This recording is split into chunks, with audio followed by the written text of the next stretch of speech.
Hello, I'm Sensei Alex Kakia, and I'd like to welcome you to this episode of Dharma Sunday, where I take canonical Buddhist teachings and tie them with real-world events. Tonight's topic is forgiveness and reconciliation in Buddhist practice. These teachings are offered free of charge, but if you'd like to make a contribution, information for that is down in the description. And if you'd like to do a deep dive into Buddhist training, check out my book, Perfectly Ordinary Buddhist Teachings for Everyday Life. It's available on Amazon, and the link for that is also in the description for this talk. So with everything that's going on in our country right now, with the calls for unity, with all the pain and suffering that's been happening in the past year, I thought forgiveness would be a very important topic to speak on, especially since in the past I've had students ask me about this. How do I forgive people who've hurt me? Should I forgive people who've hurt me? And this is especially important because we as spiritual practitioners have an inordinate amount of time. Hello, Kitty. We have an inordinate amount of pressure to forgive. It's a requisite. We've been hurt, we have to forgive immediately. And there's nothing that happens in between. And this is unfortunate because what it does is it creates an environment where harm can happen without any sort of repercussion. It creates a situation where abuse, physical, sexual, emotional, otherwise, goes unchallenged because, again, we're supposed to forgive without any question as to how to forgive. And I want to be clear, forgiveness is an important part of spiritual practice. It's hard to realize enlightenment if we hold grudges, but there's a process in Buddhism for forgiveness. You can think of it like if you got a cut on your arm, you wouldn't immediately think that you're supposed to be healed from the cut, right? You wash the wound, you apply a bandage to stop the bleeding, you heal, and then afterwards, maybe there's a scar, depending on the level of the hurt. And forgiveness works in the same way. It requires a process. And in Buddhism, that's a process of acceptance, reconciliation, and then forgiveness. Now, the reason reconciliation comes first is because that determines the nature of our forgiveness. So I'll say that again. Reconciliation comes first because that determines the nature of our forgiveness. So we're going to forgive eventually, but what that looks like is going to vary depending on this person, their circumstances, and what we're trying to forgive. So I'll talk about that first step in the forgiveness process, which is acceptance. We have to allow ourselves to feel our emotions and then also to work with them skillfully. Sometimes as Buddhists, we think that we're never supposed to be hurt. That if someone harms us, it's wrong of us to admit that. I even heard one person say that they enjoy when they're mistreated because it's helping them realize enlightenment. And that's misguided. As Buddhists, we are called to save all sentient beings from suffering, and that suffering includes our own suffering as well. So we have to create space where we can feel whatever we're feeling. If we're angry, if we're sad, disappointed, depressed, etc. Just like we would if we were meditating on the cushion.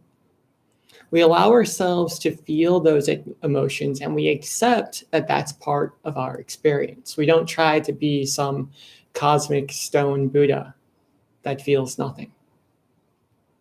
After that, we remind ourselves that all beings are Buddhas, even the ones that hurt us.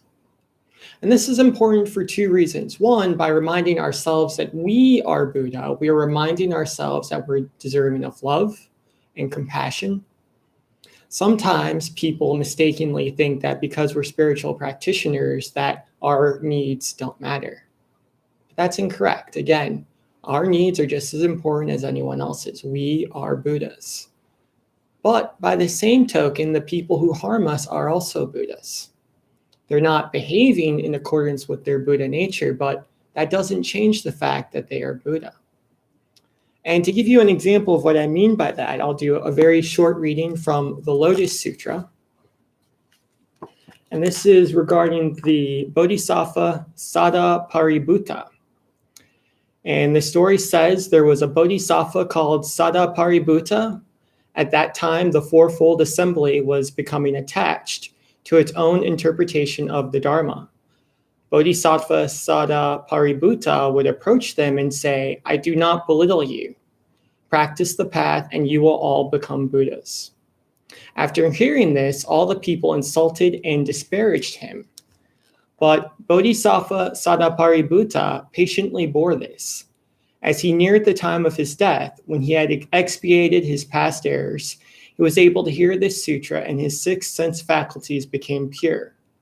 Through his transcendent powers, he prolonged his life and explained the sutra far and wide, acting once again for the benefit of others.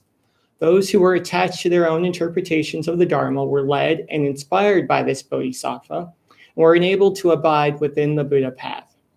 After the end of his life, Bodhisattva Sadaparibhuta met innumerable Buddhas because he explained this sutra. He attained immeasurable happiness, gradually accumulating his merits.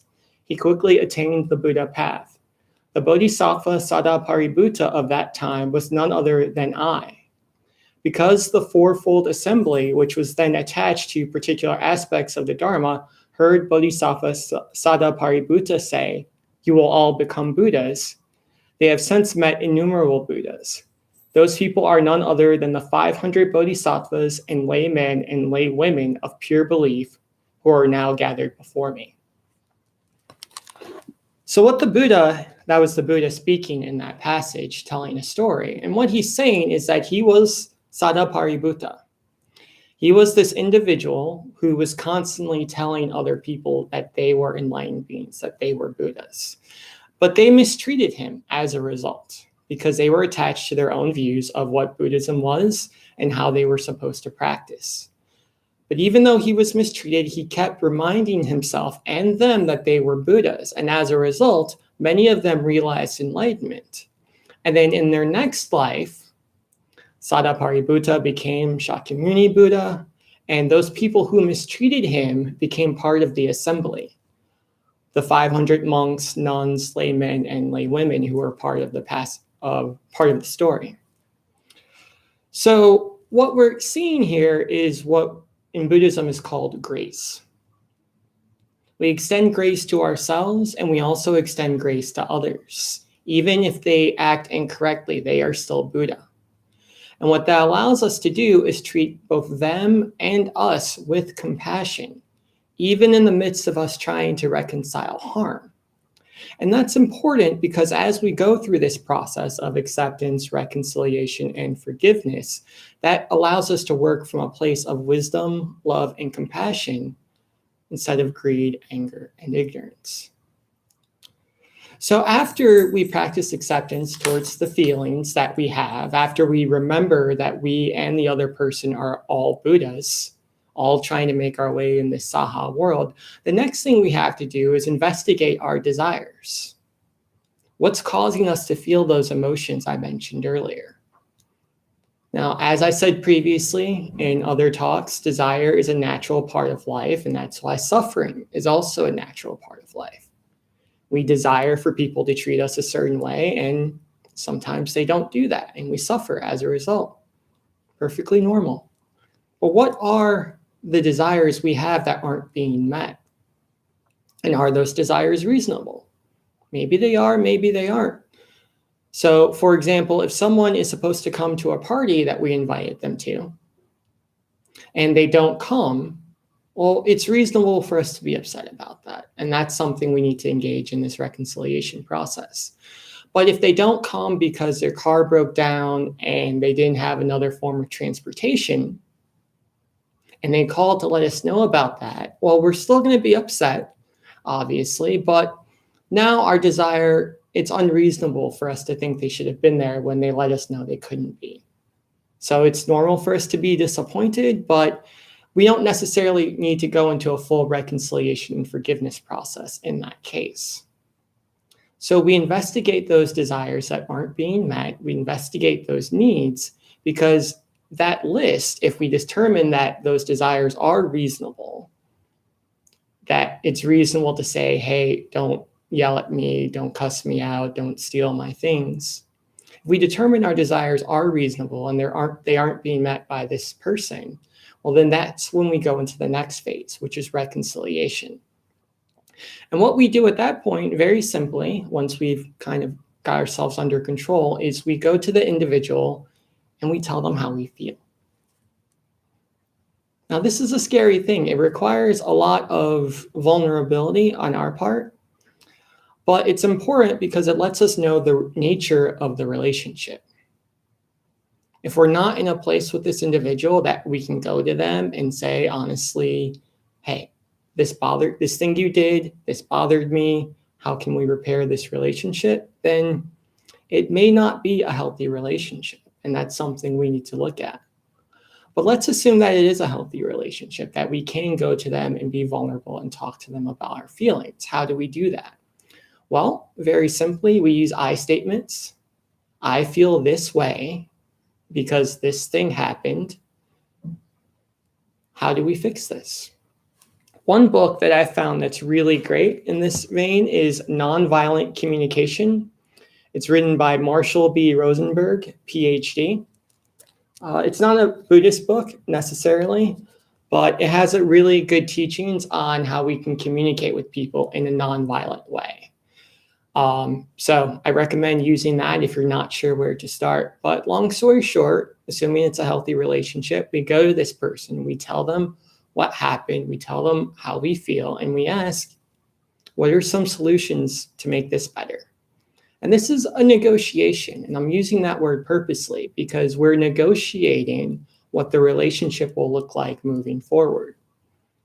We're both Buddhas, so how do we save both of us from suffering? What does that look like? And hopefully we're able to come to a reconciliation. So let's say we have money, we left it out on the table, someone in our household stole the money from us. And we go to them and say, look, I want my money back, which is a very normal thing. And hopefully they give us our money back, and then we've reconciled in that way. Or maybe someone has said something to us that was harmful. So we non-violently communicate, hey, those words, I felt that they were disrespectful. Can we speak to each other differently moving on? And hopefully we can come to an agreement about what respectful communication looks like. And then after that, it's very important that we practice acceptance towards whatever the end of that conversation is. So if we have this reconciliation conversation, you called me a name, I did not appreciate it. In the future, can we not, use foul language when we speak to each other? If they say, yes, that's great, I totally agree, I apologize, then we move on to the next phase, which is forgiveness. What if they don't? What if they blow us off? You're overreacting, I talk to everyone that way. Okay, we accept that too. Again, this tells us the nature of the relationship and what our forgiveness is going to look like. Either way, we move to the forgiveness stage, but how we forgive varies. So let's say the reconciliation went well. So we had these needs. This other person did not meet those needs, but they've agreed to work harder to meet them in the future. We found a way that we can all go about our business, live and work with each other, and everyone's happy and content. Wonderful. Perfect. That's how we hope that this goes. And in that situation, I recommend we engage in a metta meditation or loving kindness meditation towards the person. May you be healthy, may you be happy, may you be safe. May all the power of the Buddha and Bodhisattvas protect you from harm. And as we wish metta towards this person, this can help to, one, build merit, but also erase any lingering negative feelings we have towards them.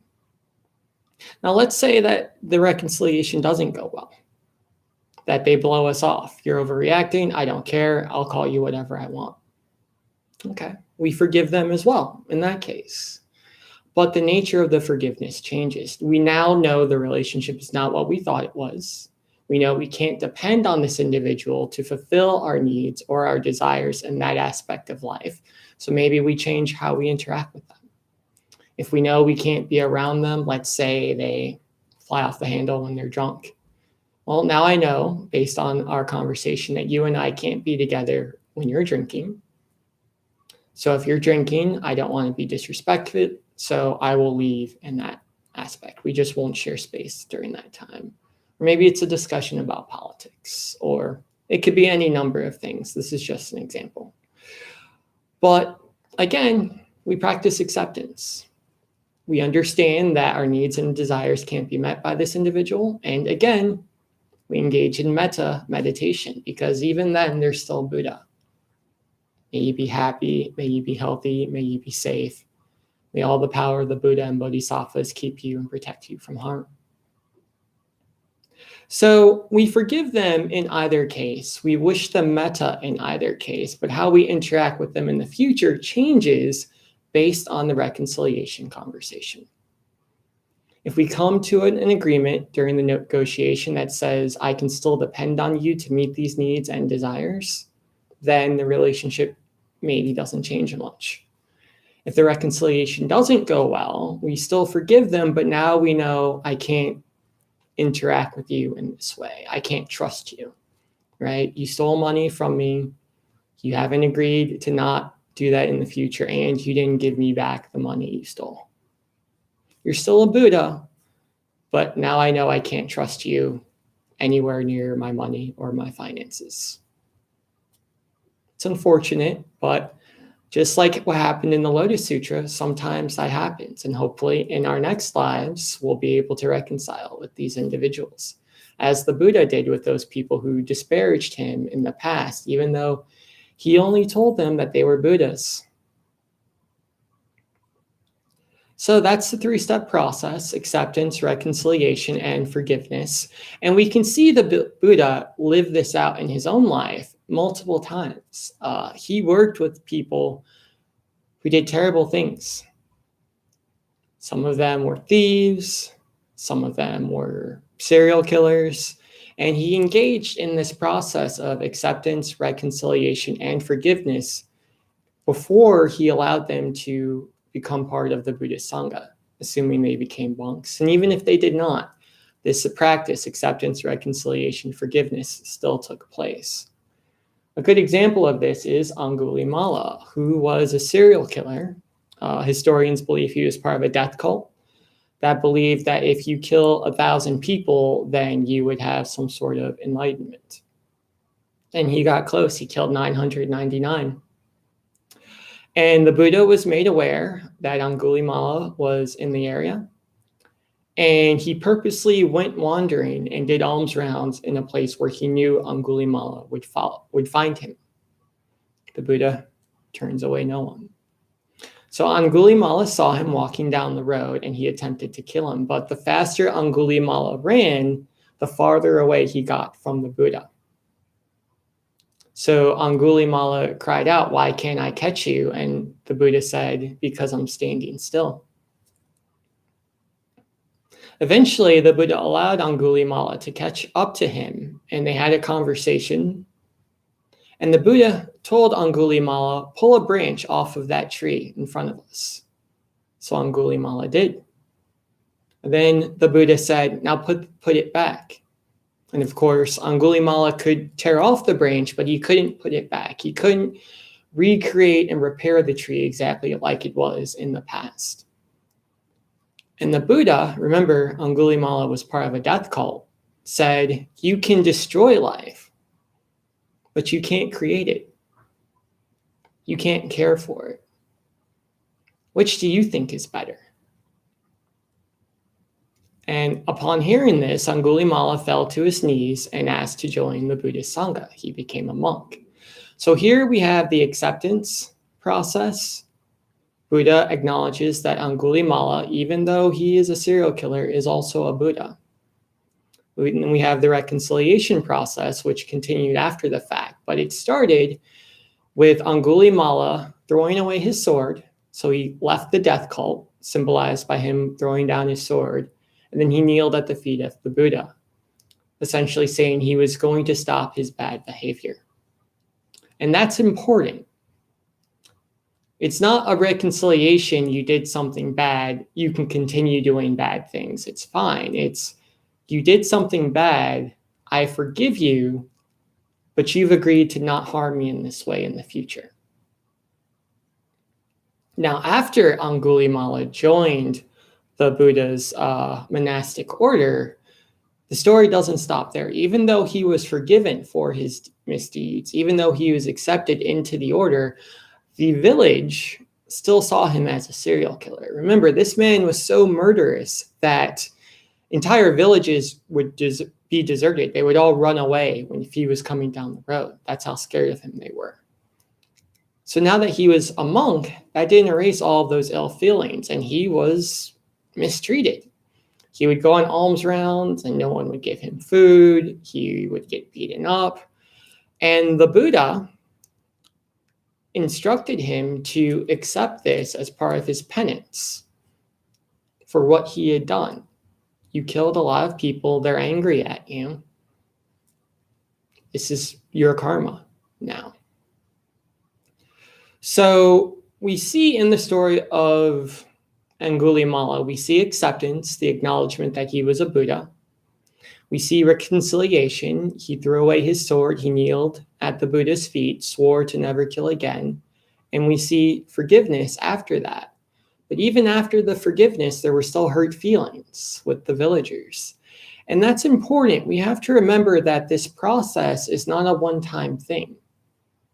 We may forgive someone and still have angry feelings towards them. We may cycle between forgiveness and acceptance and forgiveness and acceptance multiple times before we're able to let go of negative feelings.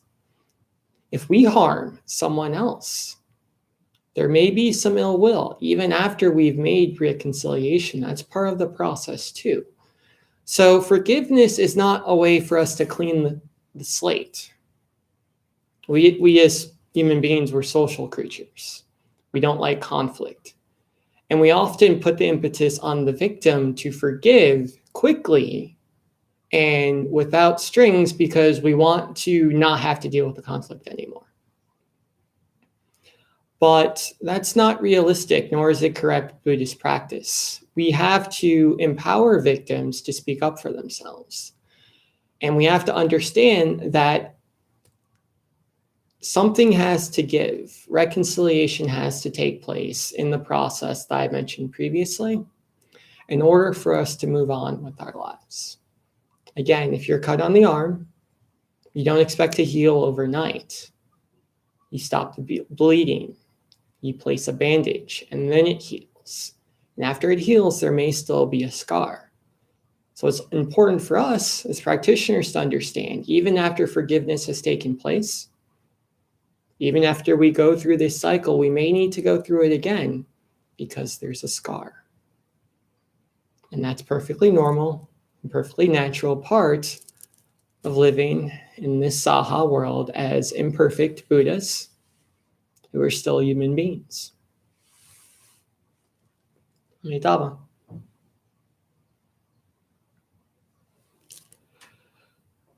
So that's the talk. I hope it was helpful. Now where we move on into the Q&A part of the discussion. So if you have questions you'd like me to answer either about the process of forgiveness, reconciliation, or acceptance, reconciliation, and forgiveness, or about Buddhism in general, just type them in the chat and I'll be sure to respond. I see Doug McCauley and Frank Ingiosi did the bow emoji. I appreciate that very much. Thank you both for being here.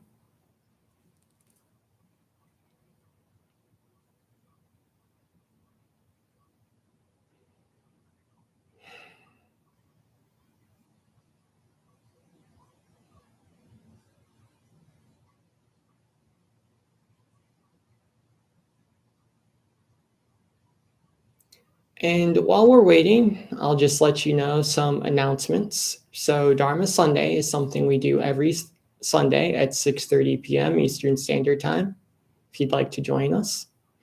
And the practice consists solely of a Dharma talk and a Q&A. On Wednesdays at 6:30 p.m. Eastern Standard Time at this channel, we do meditation and sutra study. Currently, we're working through the Vimalakirti Sutra. That involves a 15-minute guided meditation, a reading from the sutra, a Dharma talk, and a Q&A.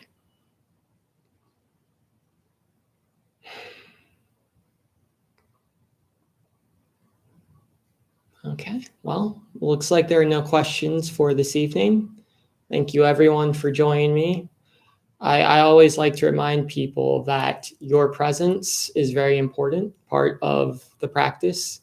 By being here, you're encouraging others just by being here. So thank you. Divad Buddha X said, I've dealt with some narcissists recently. How do we deal with people who lack empathy and compassion? That's an excellent question. That's a very important one. I'm glad you asked that. And that's why the reconciliation process is so important and why it comes before the forgiveness process. Because when we try to reconcile with the person, we find out very quickly if they lack empathy and compassion.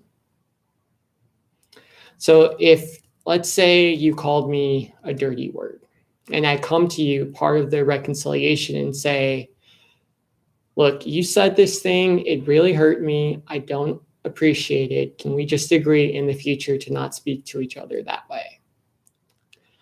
And if they're willing to do that, that's wonderful. That relationship more or less stays the same. If they're not, if they're a narcissist, if they lack empathy, if they lack compassion, if they blow you off, you're making things up. Gaslighting is a common way that narcissists respond to criticism, or they refuse to engage in discussion, then again, that changes the relationship. We still forgive them, but now we understand that in this particular life, they're not in a place where we can reconcile with them like we would like to. So that changes our relationship. Maybe I just understand that, okay, you lack empathy and compassion, so I'm not going to share certain parts of myself any longer. I'm not going to put myself in a place where you can hurt me any longer. I tried to be vulnerable with you.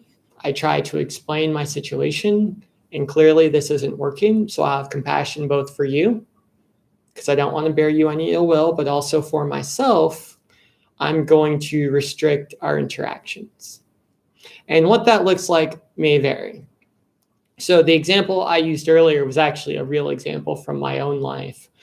I don't personally drink alcohol as part of my vows, but I have friends who do. They're not Buddhist teachers, obviously. And I have a particular friend who gets very violent sometimes when he drinks. So we're still friends. I still love him. I still see him as a Buddha, but I'm not around him when he drinks alcohol. I have compassion for him and compassion for myself.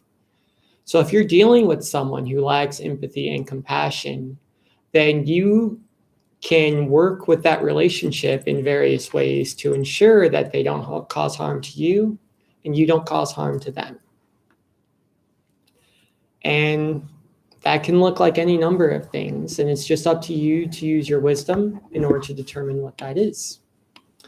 Maybe you don't interact with them at all. Maybe it's just that toxic. Maybe you interact with them, but on a limited basis. So that's, I think, good advice for dealing with narcissists, but also just people in general. Good question. David Oliver says, thank you. I need to hear more about grace. Actually, I'd like an entire talk on it. Oh, that would be lovely. Hey, say hi since you want to be part of the live stream. So that would be lovely. I think that would absolutely be a good talk. And I'll tell you what, I'll talk about that next week.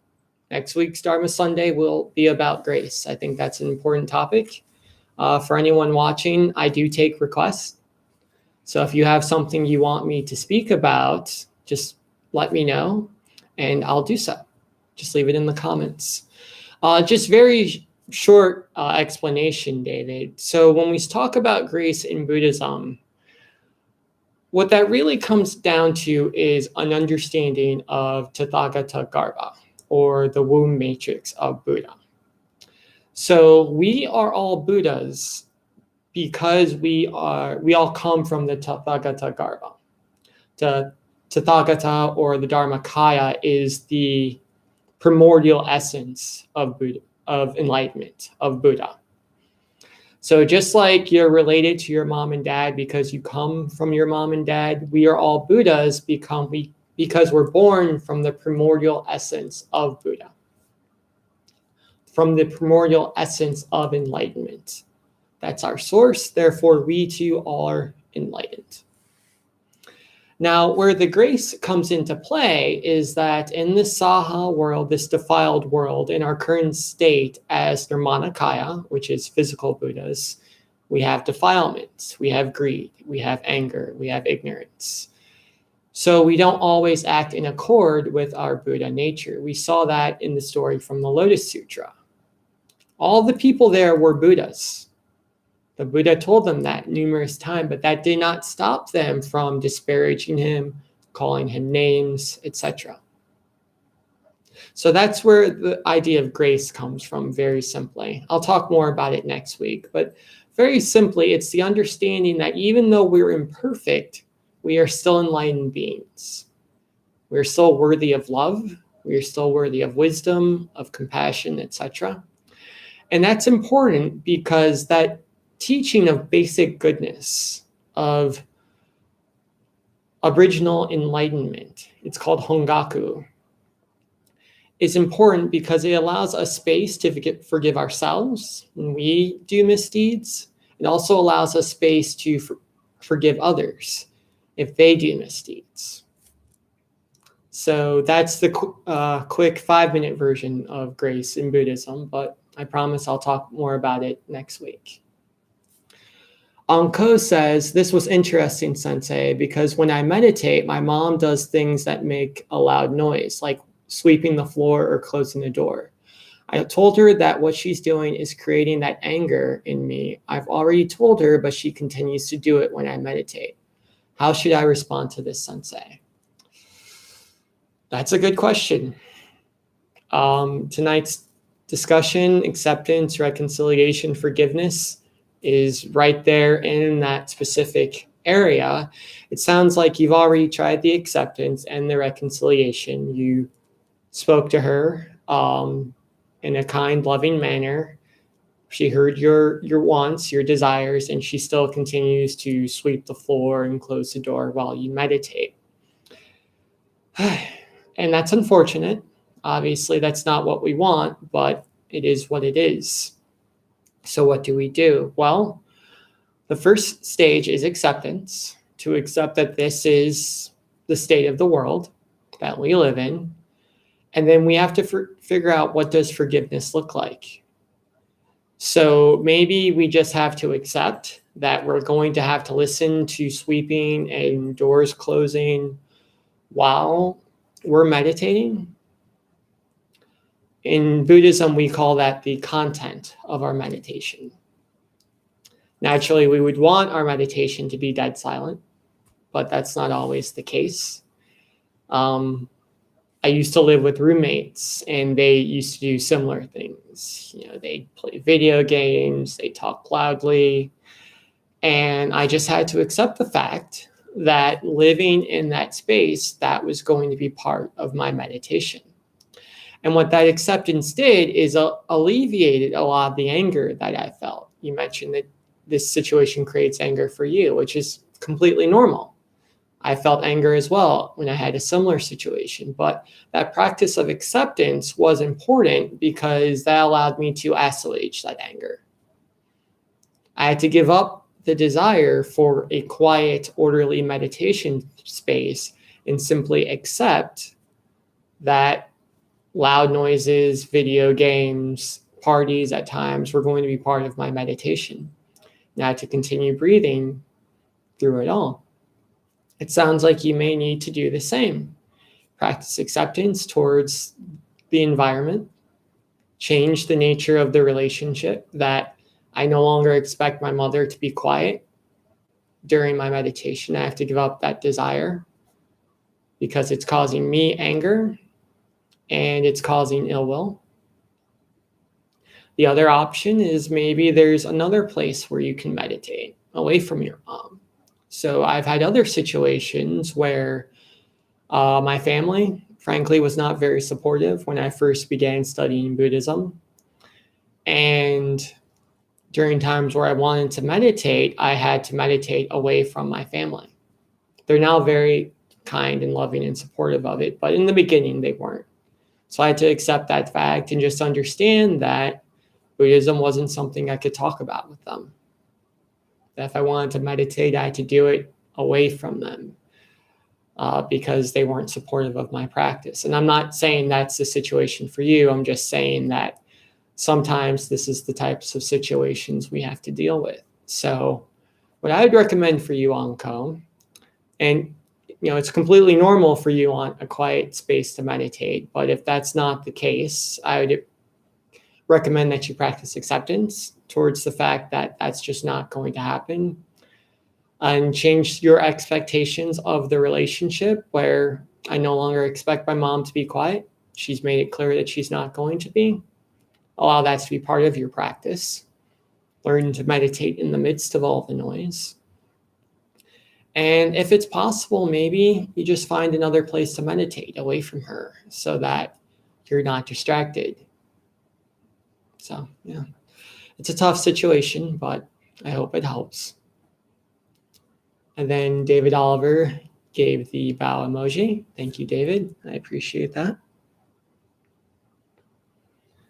If you're just tuning in, we're doing the Q&A portion of tonight's talk. If you'd like to listen to the talk in its entirety, you can just rewind the stream back to the beginning. Otherwise, if you have questions about Buddhism in general or about the talk I gave tonight, just type those in the comment section. Anko says, that opens my mind a lot, Sensei. Thank you. And then the bow. Thank you, Anko. I appreciate your presence here. Okay. Do we have any other questions for this evening?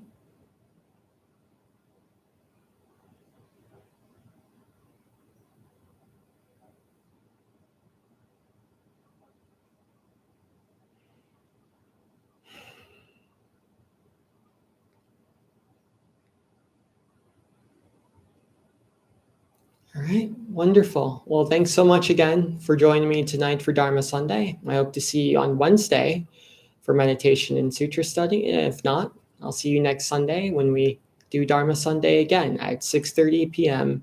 Eastern Standard Time. Oh, Frank says, thank you for your guidance, Sensei. Blessings. Well, thank you for being here, Frank.